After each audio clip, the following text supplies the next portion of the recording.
مریض ہمارے پاس شفٹ ہوا کہ یہ مختلف ہسپتالوں سے ہوتا ہوا ہمارے ہاسپٹل آیا. بالکل سوکھ کے وہ کانٹا ہوا تھا. 55-60 سال کا وہ آدمی تھا, بہت ہی پتلا دبلا, اور ہماری زبان میں یوزلی ہم کہتے ہیں بون اینڈ سکن, پانی کی شدید کمی اور برا حال. عمر اس کی 55-60 سال تھی. جو اس کے ساتھ ایک ہی لڑکی تھی وہ 20-25 سال کی تھی, اور وہ اپنے آپ کو اس کی بیوی بتاتی تھی. میرے جونیئر ڈاکٹرز نے مجھے راؤنڈ کرایا تو انہوں نے کہا جی کہ یہ فلاں وارڈ سے شفٹ ہوا ہے, اس کو 4 مہینے سے شدید دست لگے ہوئے ہیں, یہ کچھ بھی کھاتا ہے تو اس کو ڈائریا لگ جاتا ہے, اور اس کے سارے ٹیسٹ ہو گئے ہیں, گیسٹروسکوپیاں, انڈوسکوپیاں, بایوپسی, ہر چیز, اس سے کچھ نہیں آ رہا, تشخیص نہیں ہے. لیکن اب اس کی حالت اتنی بگڑ گئی ہے کہ یہ آئی سی یو میں شفٹ ہو گیا ہے, وینٹیلیشن کے لیے ہوا ہے, اور اس کو کوئی دوائی کام نہیں کر رہی ہے. بلکہ میرے ایک جونیئر نے مجھے کہا کہ جس وارڈ سے شفٹ ہوا ہے وہاں کی سینئر ڈاکٹر ایک ہیں, انہوں نے تنزن کہا ہے کہ ڈاکٹر صاحب نے کہا ہے صورت رمان سنانا, تو نہ تو ٹیسٹوں میں کچھ آ رہا ہے اور نہ کچھ آ رہا ہے. 4 ماہ سے ایسے ہے. جو ہسٹری ہوتی ہے, ہم جو ڈاکٹرز کامن چیزیں ہوتی ہیں وہ سارے پوچھتے ہیں. بچوں نے مجھے بتایا, جونیئر ڈاکٹرز نے, کہ نہ شوگر ہے, نہ یہ نہیں, وہ نہیں, فلانی. میں نے کہا کہ اس کا ایڈز کا ٹیسٹ کرا لیں. تو بچوں نے کہا کہ جی پچھلے سال اس کا ایڈز کا ٹیسٹ میو ہاسپٹل میں ہوا تھا, تب بھی اس کو اسی طرح ڈائریا لگا تھا, اور وہ نیگیٹو ہے, اور لیکن پچھلے سال پھر یہ ڈائریا ٹھیک ہو گیا تھا 2-3-4 ماہ کے بعد, پھر یہ بہت بہتر حالت میں ہو گیا تھا, لیکن اب پھر اس کو 4 ماہ سے یہ ہے, اور اب اس کی یہ حالت ہو گئی. اب یہ بے ہوش تھا, وہ خیر وینٹیلیٹر پہ چلا گیا, لیکن میں نے پھر بھی اس کا ایڈز کا ٹیسٹ بھیج دیا کہ یہ بھیجو اس کا.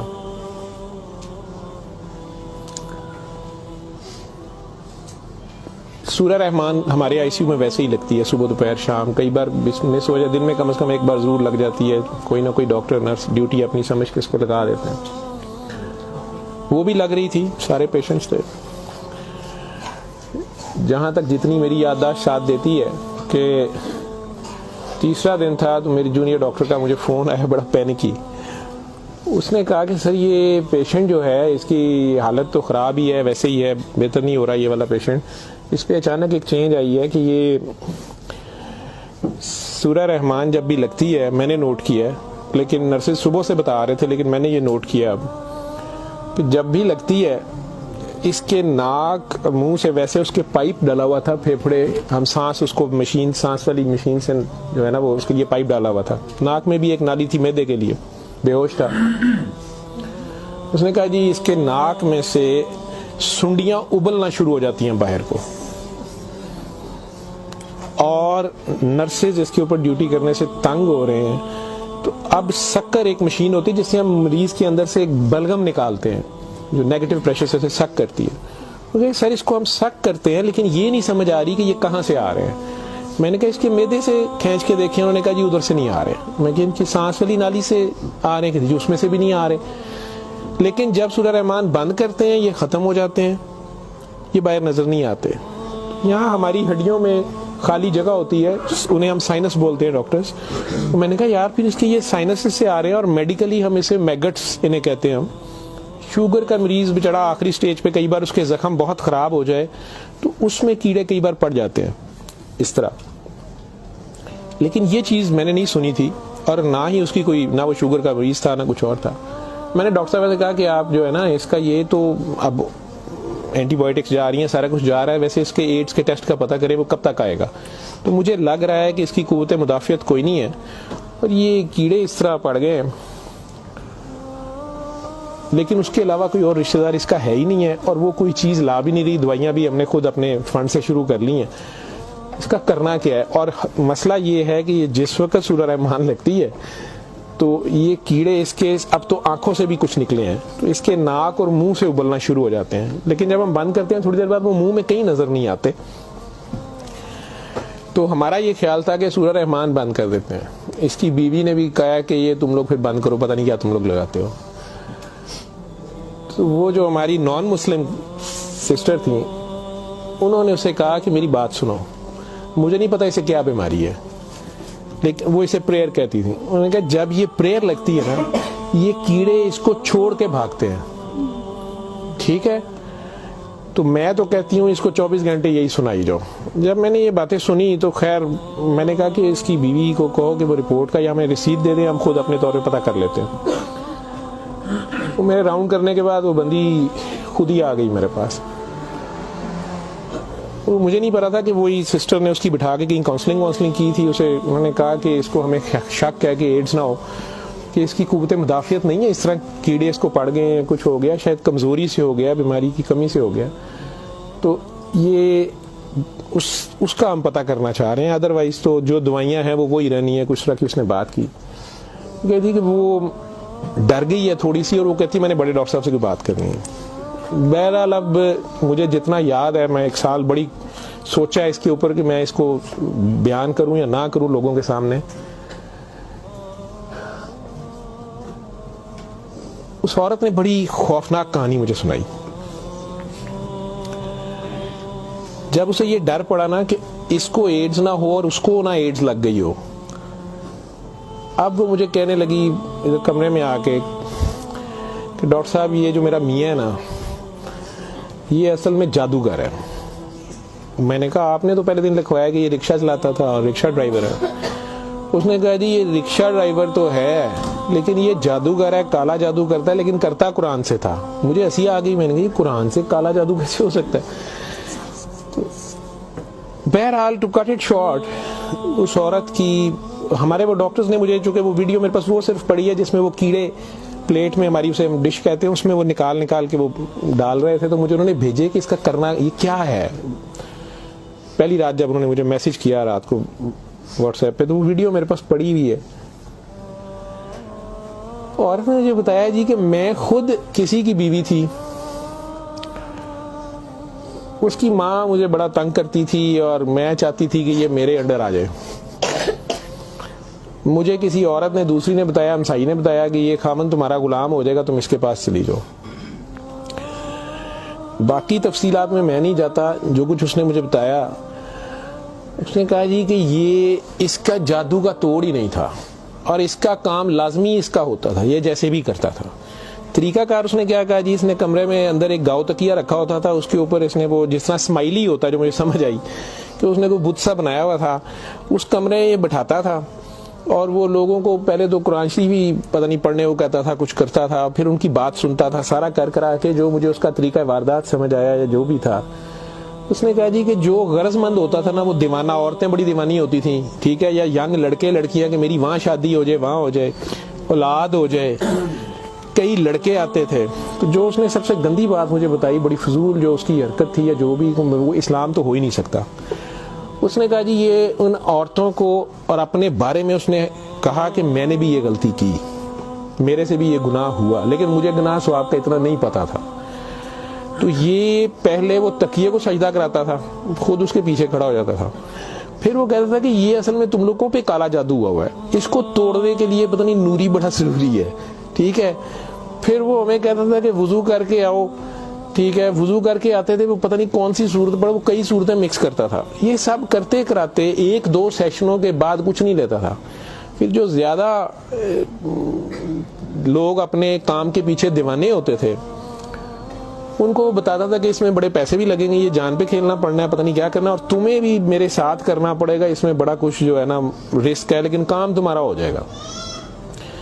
جو بھی اس کی کہانیاں تھیں, جو اس کو بعد میں کسی اور وجہ سے پتہ چلی, جو مجھے وہ بتا رہی تھی کہ جی یہ عورتوں کے ساتھ بھی اور ینگ لڑکوں کے ساتھ یا مردوں کے ساتھ بھی غلط کام کرتا تھا, پھر انہیں اپنا گند کھانے پہ مجبور کرتا تھا, پھر انہیں پتہ نہیں کون سے کوئی آیت بنائی ہوئی تھی یا کوئی نام تھا, پتہ نہیں کیا, کہ عربی کے جی یہ پڑھ کے نا تم نے یہ مکسچر جو ہے نا, یہ ہنڈیا پکاتے ہوئے تھوڑا سا بیچ میں گند ڈال دینا ہے اور اپنے خامن کو کھلا دینا ہے, یا اس لڑکی کو کھلا دینا ہے, یا اس کو کھلا دینا ہے. تو میں اپنے خامن کے ساتھ یہ سارا کچھ کیا میں نے. اب مجھے بتائیں کہ جب وہ اس بندے کے ساتھ ہی سو گئی تو اس کے خامن تو وہ رہا ہی نہیں ہے نا, تو نہ وہ مسلمان رہی ہے, نہ وہ یہ حرکتیں ساری. اب اس کے بعد بقول ان خاتون کے, اس لڑکی کے, کہ جی وہ خامن جو میرا تھا اس میں تو تبدیلی نہیں آئی, اس نے مجھے فل مارنا شروع کر دیا. اور مجھے اس کی میرے تڑپ اس کی طرف بھاگتی تھی کہ میں اس کے پاس آؤں. تو پھر میں نے اس کے پاس ویسے آنا شروع کر دیا کہ میں نے تمہارے ساتھ شادی کرنی ہے, میں نے ادھر سے طلاق لینی ہے, میں نے یہ کرنا ہے وہ کرنا ہے. تو میں انہیں بتائے بغیر اس کے پاس آ گئی. اس کے ساتھ میں 6 ماہ رہی. اس نے کہا کہ پھر ایسے ہی رہنا پڑے گا, اور اس سارے کام میں شامل ہوئی.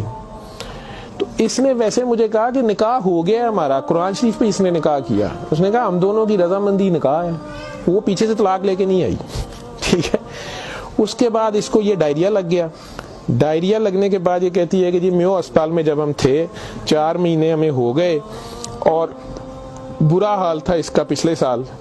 تو یہ ایک دن مجھے کہنے لگا کہ میں کہتا ہوں کہ میں اللہ سے توبہ کر لوں,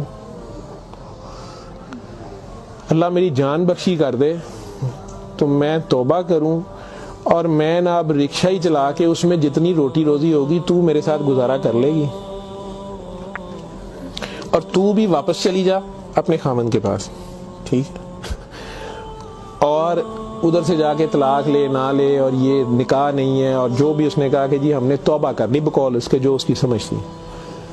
یہ کہتی ہے جی میں واپس گئی, میرے خامن نے پھر مجھے مارا. اس نے کہا میں تمہیں طلاق دے چکا ہوں, تم میری طرف سے فارغ ہو, تم کہاں سے آئی ہو, یہ آئی ہو, اتنی دیر بعد آئی, جو بھی آئی ہو. خیر میں پھر واپس اس کے پاس آئی. یہ کہتی ہے کہ جی وہ میں کوئی 48 گھنٹے بعد شاید 2 دن بعد واپس آئی ہے. میو ہسپتال تھے, ڈاکٹر بڑے حیران سن, پیٹ سے ٹھیک ہو گیا سی.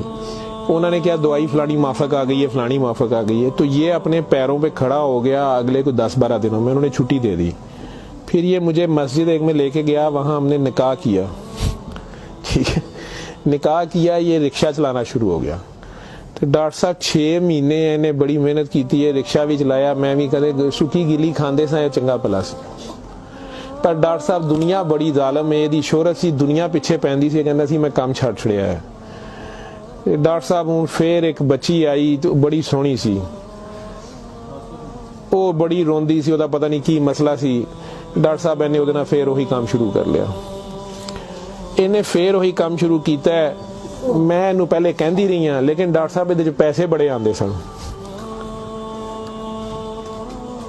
وہ دے بعد ہون 4 مہینے تو یہ اس کی یہ حالت ہے, اور اب یہ بے ہوش ہے. اب میں اللہ سے توبہ کرنا چاہتی ہوں, اللہ مجھے معاف کر دے, مجھے تو سمجھ نہیں تھی, تو مجھے معافی لے دیں. اور اس کا اب کیا بنے گا اور کیا نہیں بنے گا. میں نے یہ کافی بیچ میں سے سینسر کر کے آپ لوگوں کو ساری بات سنائی ہے. اور مجھے کہتی ہے جو کیڑے اس کے اندر سے نکلتے ہیں یہ کیوں آ رہے ہیں, یہ کہاں سے آ رہے ہیں. میں کہ بی بی یہ میں نے اسے سائنسز وغیرہ سمجھایا. میں کہ یہ اس کے بہت زیادہ خون کی کمی ہے, اس کے اندر جراثیم پڑ گئے ہیں, جو بھی. میں ڈاکٹری تو میں اسے اور کیا میں اسے کہتا.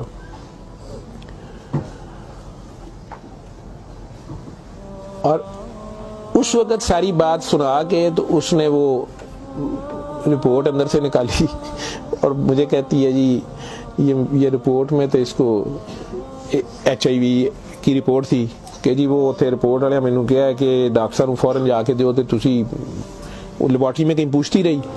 تو انہوں نے کہا جی تسی اتھوں جا کے پوچھو. تو میں دسیا میرے خامن دی, مینوں دسو, نے کہا تسی اپنی بھی کراؤ. تو ڈاکٹر صاحب یہ رات دی میرے کول ہے, تو مینوں تو نہیں بیماری ہوئے گی, میں سورۃ الرحمان سن لا. میں نے کہا جی آپ بھی سنیں, 7 دن سنے, میں آپ کو کیا کہہ سکتا ہوں. 1 دن وہ اور زندہ رہا, بندہ مر گیا. آخر تک اس کے کیڑے وہ آتے رہے اسی طرح. جب بھی وہ سورہ رحمان لگتی تھی وہ ایسے ہوتا تھا جیسے ابلتے تھے باہر کو, ناک سے اس کے, مطلب وہ 1-2 نہیں ہوتے تھے کہ جنہیں آپ پکڑ کے سائڈ پہ کر دیں. میں نے بتایا نا کہ وہ سکر مشین رکھ کے, تو اس سے وہ سکر میں ہم سک کرتے تھے اس کو سارا, وہ مشین میں جاتے تھے, لمبی سنیاں اس کی, ناک سے منہ سے. اور آخر میں وہ عورت بھی اس کی ڈیڈ باڈی لینے میں بھی تیار نہیں تھی. نہیں جی یہ میں انہوں کتنے دباں گی, یہ وہ. میں کہ نہیں اب اس کو, یہ تو آپ نہیں لے کے جانا, ہم ہاسپٹل سے ہم اور کیا کر سکتے ہیں. اللہ جانے کی سال پرانی بات ہمارے ہاسپٹل میں رہ کے گیا ہے پیش. اول تو مسلمان نہ جادو کر سکتا ہے, اگر وہ جادو والا علم کہیں سے سیکھ بھی لیتا ہے یا اپنے طریقے سے وہ سمجھتا ہے وہ جادو کر رہا ہے, تو وہ مسلمان نہیں رہتا. ایک چیز, قرآن کو ہی لوگ مس یوز کرتے ہیں, ناپاک حالت میں غلط طریقے سے بڑا کچھ کرتے ہیں, اور کئی بار ہم ناسمجھی میں بھی اپنا خسارہ بڑھاتے ہیں, ہمیں سمجھ نہیں ہوتی اور ہم کچھ چیزیں کرتے ہیں. قرآن خود کہہ رہا ہے کہ اس سے مومن کے لیے شفا اور رحمت ہے، اور ظالم اسی میں سے اپنے لیے خسارہ بڑھاتے ہیں۔ اپنی جان پہ ظلم کرنا بھی ظلم ہی ہوتا ہے۔ تو اول تو مسلمان جادو نہ کر سکتا ہے، نہ کسی دوسرے پہ کرواتا ہے، اگر دوسرے پہ بھی کرواتا وہ مسلمان نہیں رہتا۔ جب آپ جادو کے چکر میں پڑیں گے یہ خود شرک ہے، آپ اللہ بننے کی کوشش کر رہے ہیں نا، آپ اپنی مرضی کے ریزلٹس لینے کی کوشش کر رہے ہیں، ٹھیک ہے، مافوق الفطرت طریقے سے، اور پھر اس سے زیادہ بڑی بدبختی کہ اللہ کے کلام کو مس یوز کر کے وہ سارا کر کے، تو وہ مسلمان نہیں رہتا۔ میں نے اس دن بھی بتایا تھا، وہ بچی امریکہ سے جو فون کر رہی تھی آپ لوگوں کے سامنے، یہاں میں نے اسے کلمہ شہادت پڑھایا تھا، اسے دوبارہ کلمہ پڑھوایا تھا کیونکہ اس کو پتہ نہیں تھا، یہاں وہ آئی تو وہ اس سے یہی کام کسی اور نے کروایا، وہ مسلمان رہ ہی نہیں گئی ہوئی تھی، اور خامن سے لڑائی اس کی چل رہی تھی، ان کا آپس میں فساد ہو جاتا تھا، ٹھیک ٹھاک پرابلم میں تھے، صرف اسے دوبارہ سے باوضو ہو کے آپ کلمہ پڑھیں، زندگی میں اگر ایسی کبھی غلطی کر دی ہے تو اللہ سے معافی مانگیں اور دوبارہ سے کلمہ پڑھ کے مسلمان ہو۔ دوسرا، اگر آپ میں سے کسی کو وہم ہے کہ آپ لوگوں پہ جادو ہے، تو کسی بابے کے پاس جانے کی ضرورت نہیں ہے۔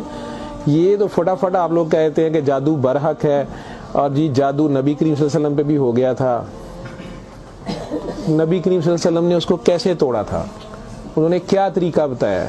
ایک بار سورہ فلق، ایک بار سورہ ناس، یا آپ 3 بار سورہ فلق 3 بار سورہ ناس پڑھ لیں، جادو ختم ہو گیا۔ اعوذ باللہ من الشیطان الرجیم پڑھتے ہی ختم ہو گیا۔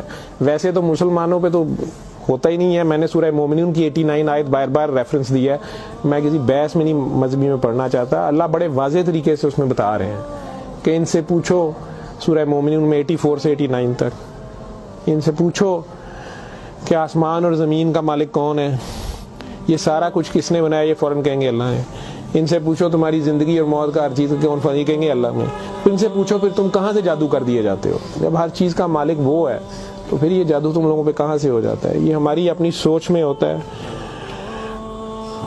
99% لوگ تو سائیکی کے مریض بنے ہوتے ہیں، اور یہ اصل میں آپس کی نفرت ہوتی ہے، ہماری آپس کی نفرت، حسد، کینے، بغض، لالچ، ہوس، یہ جو ہماری سوچ کی لہریں ہیں یہ ضرور ایک دوسرے کو ڈسٹرب کرتی ہیں۔ یہ نظر لگ جاتی ہے، ماں کی نظر اپنے بچے کو لگ جاتی ہے، پیار سے ہی دیکھ لیں، اس کو زیادہ انرجی چلے گئی، بیچ میں ماشاءاللہ نہیں کہا، فوکس اللہ سے ہٹا، بچے پہ گیا آپ کا، تو اللہ کے ریفرنس سے اس بچے کو دیکھیں کہ ماشاءاللہ میرا بیٹا کتنا پیارا، تو پھر نظر نہیں لگتی ہے۔ یہ باتیں آپ کو سمجھائی گئی ہیں کہ فوکس آپ کا اللہ رہے۔ نعوذ باللہ نعوذ باللہ نعوذ باللہ، کئی بچے میرے ساتھ زیادہ پیار سے جب زیادہ چلتے ہیں، آپ اللہ ہیں، نعوذ باللہ میں اللہ کیسے ہو سکتا ہوں؟ پھر انہیں میں کہتا ہوں کہ بیٹا یہ کفریہ کلمہ ہے، کسی بات سے کوئی بندہ مدتوں سے پھنسا ہوتا ہے، اس میں سے نکلتا ہے، کئی بہت بڑی بات کر دیتے ہیں۔ ہوش کے لوگ نہیں ہوتے ہیں، جب تک ہوش میں نہیں ہوتے ہیں تو اس وقت تک تو ان پہ حد نہیں لگتی، لیکن جب ہوش آ گئی ہے اس کے بعد یہ بات کفر میں آتی ہے، اور اللہ یہ برداشت نہیں کرتا۔ آپ ناسمجھی میں بھی کر رہے ہو، بچہ ناسمجھی میں بھی الٹی سیدھی حرکتیں کر رہا ہو تو ماں تو کان پکڑ لیتی ہے، اس نے بھی اسے سکھانا تو ہوتا ہے، اسے ثابت تو کرائے گا، پہچان تو کرا کے چھوڑے گا اللہ کون ہے، اللہ کہاں ہے، ٹھیک ہے۔ آیت الکرسی کا مطلب ہے کرسی کی نشانی، کرسی کا اشارہ، ٹھیک۔ جب آپ خوف کی حالت میں ہیں تو وہ پڑھ لیں، یا آپ کو لگتا ہے کہ ہمیں کوئی مسئلہ نہ ہو تو پڑھ لیں، تو اس کا مطلب یہ نہیں ہے کہ وہ آیت الکرسی کے لفظ یا آیت الکرسی کے وہ آپ کی حفاظت کرتے ہیں، اس کا مطلب کیا ہے؟ عربز کو تو پتہ چلتا تھا پڑھتے ہوئے کہ وہ کیا کہہ رہے ہیں، وہ ساری اللہ کی حمد اور اللہ کی شانیں بیان ہو رہی ہیں۔ تو کرسی کی بات ہو رہی ہے کہ کرسی زمین و آسمان پہ ہر طرف وہ ہے، تو اصل میں تو کرسی والے کی بات ہو رہی ہے، تو جو کچھ کرنا ہے کرسی والے نے کرنا ہے، تو اگر کرسی والے سے آپ کا دھیان ہٹ گیا، ٹھیک ہے، تو آپ کرسی کی پوجا شروع ہو گئے، تب بھی پھنس گئے آپ۔